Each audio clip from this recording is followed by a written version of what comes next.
Hello，大家好，今天是我的第20个视频。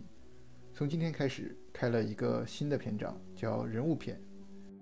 第一位人物呢，就是我的一位朋友，叫邵奎岩。老邵呢，在我的第17个视频中出现过。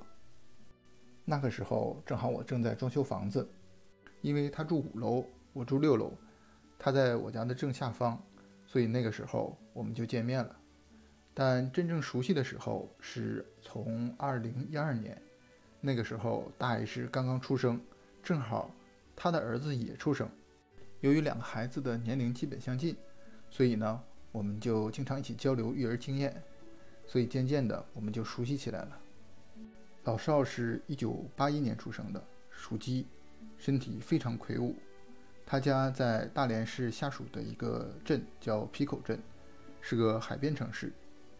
老邵从小就不爱学习，据他自己说，他不是学习的那块料，他从来不看书。他说他只要看书他就困，就要去睡觉。上到初中后，他就彻底放弃学习了，在班级里的超级 VIP 休闲专区里休息，只有下课铃声才是他的起床闹钟。他虽然学习不好，但是为人非常讲义气。他比较自豪的就是他们班主任说他是一个非常有正义感的孩子，因为他在初中的时候有一些社会上的不良青年去他们中学捣乱。那个时候老邵虽然是初中生，但已经长得人高马大了，他就率领着一些同学把那些来学校捣乱的坏人都赶走了。在这个事件之后，老邵在他们班人气大增。班主任老师还曾经夸奖他说，他虽然不爱学习，但是非常有正义感，虽然总打仗，但是从不欺负弱小的人。初中毕业后，老邵就再不去上学了，仗着他自己有一副好身体，他去了大连的金州区，在一个游戏厅给人看场子。如果他不说，我都不知道，原来游戏厅还需要有人看场子。可能是那个90年代的时候，社会上比较乱的原因吧。在老邵看场子的这几年内，他无数次打退了来捣乱的人。平时他手里都拿着一个棒球棒子，不离手。他说，用棒球棒打人，打不死人，但是能让对方失去战斗力。至于打哪里也很有说道，一般人学不来的。有一次，老邵遇到了一次紧急情况，正好他手里没有拿着棒球棒。他说，那次他差点没让对方给打死。在他养伤的时候，他突然间想到，他已经不能再干这个行业了。他觉得他的身体如果长期这样下去的话，早晚有一天会吃不消的。所以那次的打仗，也就是他最后一次看场子时打的仗了。后来他找了一个给黑社会大哥开车的工作，他身后纹了一条大龙，给人的感觉就是一眼看去就知道他是一个黑社会的人。他在黑社会开车的时候，他还吸过毒品。他说吸毒后有人走上面，有人走下边。他说他走的是上面。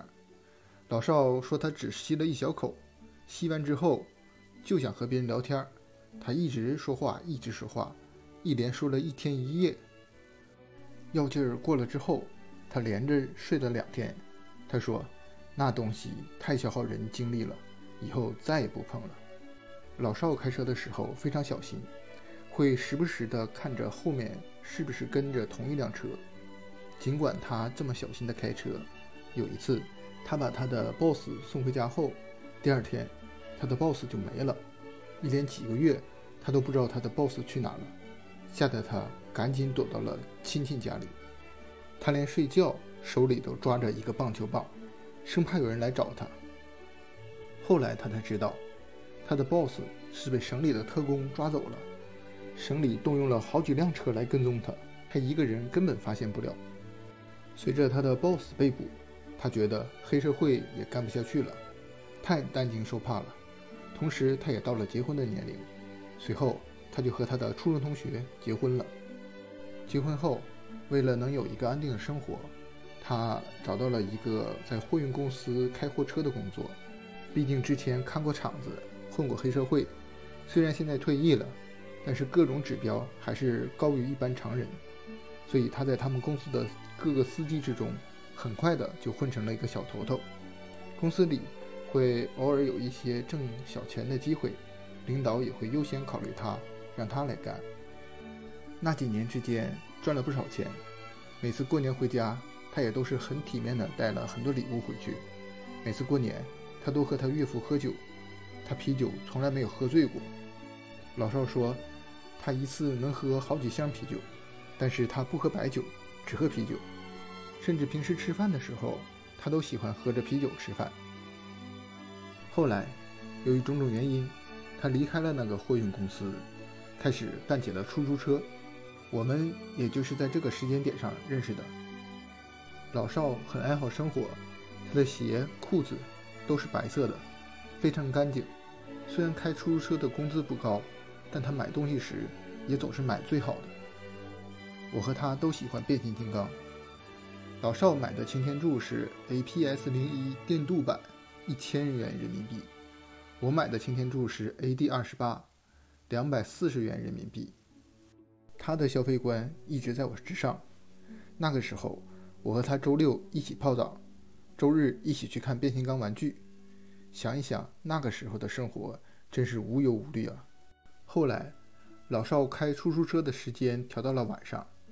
大连的出租车是分2个班，白班和晚班，人休车不休。白班从早上4点到晚上4点，晚班从下午4点到早上4点。晚班的人挣钱比白班多，但是缺点是晚班会导致人的生物钟混乱。老邵白天基本上就是睡觉，甚至他不出车的时候，他也在睡觉。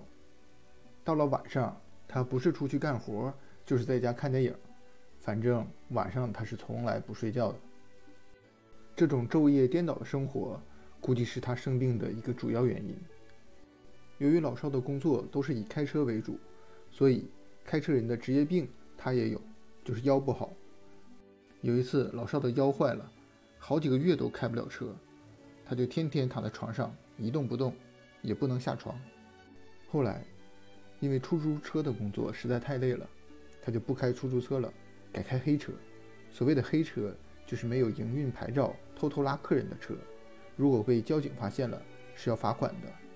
但是他就这么干了，冒着风险，也算是能赚到点钱。后来中国推出了滴滴出行，这样的话，老邵连开黑车的机会都没有了，因为老邵的车太旧了，不能申请滴滴出行。所以有一段时间，老邵又回到了没有收入的状态，不得已，老邵又回到了货运公司，开起了货车。我在中国的时候不会开车，也没有车。老邵很喜欢车，但是我一点不懂，所以我和他在车的方面没有任何交流。在我来日本以后买了车，然后很多对于车不懂的问题我都请教过他。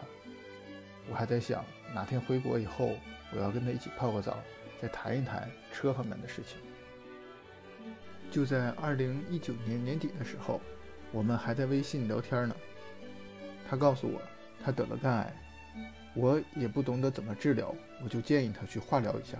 他说不能化疗，化疗的话死得更快，还告诉我让我帮他保守秘密，不要告诉他的家人。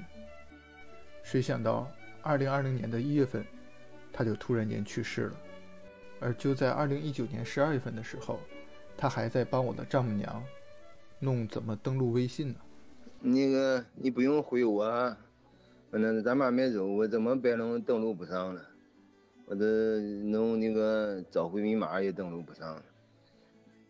咱妈说等礼拜6办礼拜天再给你再发视频给你，你看叫你是找大文找谁练练看这密码多少啊？这就是他最后跟我说的一句话。说完这句话之后，大概1个月左右，他就去世了。说是到医院15分钟以后，人就已经走了。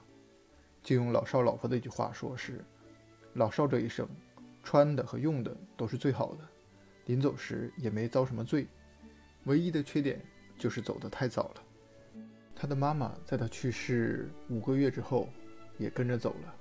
他的儿子在他去世的时候只有7岁。经历过身边朋友的离世，我感觉到了人类的脆弱。之前还在好好的说话呢，谁知几个月之后，人就已经没了。生命确实是个脆弱的东西，希望大家好好珍爱自己，为家人，也为朋友，更为自己。好了，今天的视频就到这里吧，咱们下次再见。